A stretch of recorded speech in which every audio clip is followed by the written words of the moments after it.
Governor Home Minister Amit Shah lakani haina phongdokre.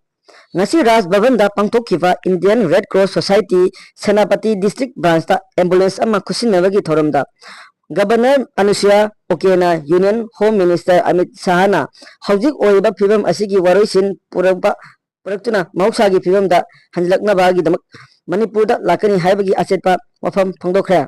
Adum oinamak Home Minister na karamba matamda Manipur da lakadagi haibagi matangdadi phongdokhide.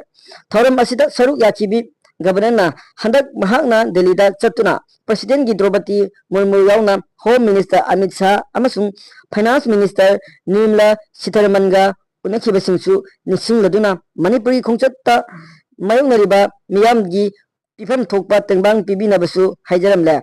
Aduga Home Minister na mangonda wathok asi losinabagi furup anigi miyoisinga unanaba honaragani haibagi thajabasu phongdokle haike. Diamond TV channel gi Community Service ki members sama panjangkai surabada Diamond Donors ki mapo kumon thoramda Imphal gi sayang lambi dagi santi akoi jamna Inspector tayai putokpagi damak lupa lising yangkai tengbang duna pungning thagotpa phongdokre. Arbil Kejriwal CBI gi custody da numit humni gi remand laukre.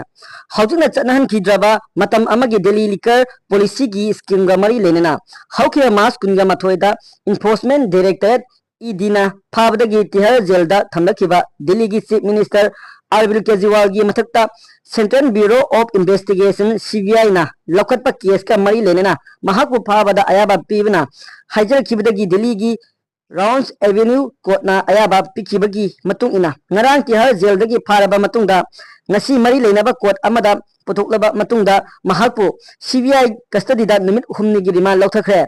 Mahak tha sigi kunga mapan gi numidang pung tareta kota amuk hanna putokani haire. Cherak sida CBI na Arvind Kejriwal bu phajin khibada natana Delhi gi trial court amana mangonda pirakhiba bail gi order bu Delhi High Court na chanhandanaba thangkhibadagi masigi mayokta mahakna Supreme Court ta file tawkhiba petition adubu withdraw tawkhre. Arvind Kejriwal bu ngasi CBI na makhoigi custody da remand launabagi damak court ta puthokpaga agency asigi maikeida lekhiba council na case asiga mari lenana mahaki khut yaw magi khudam sing phangle haina court ta phongdoki.